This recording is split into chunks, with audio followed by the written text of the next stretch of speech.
جب آپ نہاتے ہیں تو آپ کی گندگی اترتی ہے نا, تو اس کو آپ نے ایک ٹھکانے لگانے کا پہلے سے انتظام کیا ہوا ہوتا ہے. واش روم میں بھی یہی کچھ ہو رہا ہوتا ہے, اور کچرا کنڈیوں میں جو گندگی پھیلتی ہے, تو گندگی پھیلانے کے سینکڑوں طریقے ہیں جو بہت ضروری بھی ہیں, تو وہ تو پھیلے گی. اصل یہ ہوتا ہے کہ اس گندگی کو ٹھکانے لگانے کا پہلے سے کوئی انتظام ہو. تو قربانی سے بھی گندگی پھیلتی ہے, تو اس کو پہلے سے ٹھکانے لگانے کا انتظام ہوگا تو انشاءاللہ گندگی نہیں پھیلے گی.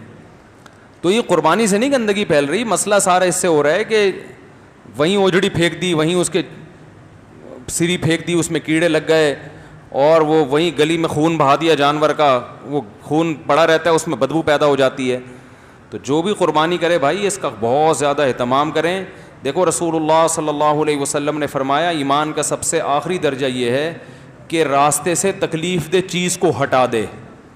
یعنی اتنا بھی اگر کوئی نہیں کرتا تو وہ ایمان دار کہلانے کا مستحق نہیں ہے. یہ ہے پڑی ہوئی تکلیف دہ چیزوں اس کو ہٹا دے. اگر کوئی تکلیف دہ چیز پھینکے تو وہ کتنا بڑا بے ایمان ہوگا, آپ اندازہ لگاؤ. یعنی ایمان کا آخری درجہ یہ ہے کہ آپ کو گندگی نظر آئی, تکلیف دہ چیز نظر آئی, آپ نے نہیں ہٹائی تو آپ مومن نہیں ہیں. تو آپ اس وقت اپنے آپ کو مومن کیسے کہہ سکتے ہیں جب آپ راستے میں تکلیف دہ چیز پھینکیں. اور حدیث میں تکلیف دہ چیز ہے تو اس میں اس کا مفہوم بہت وسیع ہے, کچھ بھی ہو سکتا ہے. تو جانور کا خون جو گلی میں پڑا ہوا ہے وہ تکلیف دہ ہے یا نہیں ہے؟ اوجڑی پڑی ہوئی ہے تکلیف دہ ہے یا نہیں ہے؟ پائے جگہ جگہ پھر رہے ہیں, اس کے سری پڑی ہوئی ہے, تو یہ تکلیف دہ ہے یا نہیں ہے؟ تو اس لیے قربانی کا ثواب اپنا ضائع مت کریں لوگوں کو تکلیف پہنچا کے.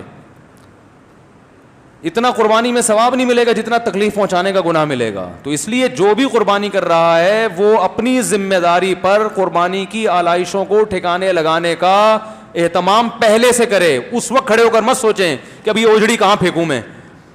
پہلے سے آپ کے پاس انتظام ہونا چاہیے کہ بھائی آلائشیں بھی ہوں گی تو اس کو کہاں ٹھکانے لگا. بھائی گھر میں جب صفائی کرتے ہو تو پہلے سے پتا ہوتا ہے نا کچرا کہاں پھینکنا ہے. بھائی یہ ڈسٹ بن میں پھینکنا ہے, ڈسٹ بن کا پہلے سے انتظام بھنگی سے رابطہ کیا ہوا ہوتا ہے کہ یہ تو اٹھا کے لے جائے گا یہاں سے, نہیں اٹھایا تو تجھے اٹھوا لوں گا میں. ہوتا ہے کہ نہیں ہوتا؟ یا یہ اس وقت انتظام کرتے ہیں گھر کی صفائی کر دی, اب شاپر لے کے گھوم رہے ہیں کہاں پھینکوں میں اس کو. تو وہاں میں نے قربانی میں یہ دیکھا ہے اوجڑی لے کے گھوم رہے ہوتے ہیں, کس کے گھر کے سامنے رکھوں میں اس کو.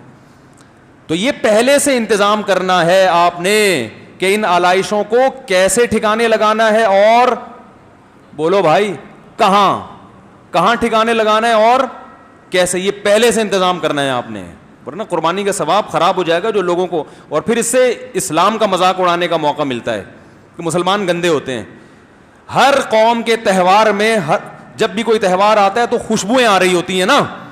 ارے بھائی عیسائی پورے سال نہ نہائیں لیکن کرسمس پہ پورا خوشبوؤں کے بالٹیاں الٹ دیتے ہیں اپنے اوپر, ایسا ہی ہوتا ہے نا. تو یہ کیسا مسلمانوں کا تہوار ہے کہ 2-3 دن کے بعد بدبو کے بھبوکوں سے آدمی کا گزرنا مشکل ہو جاتا ہے. تو یہ تو اسلام کا مذاق اڑوانے والی بات ہوئی نا.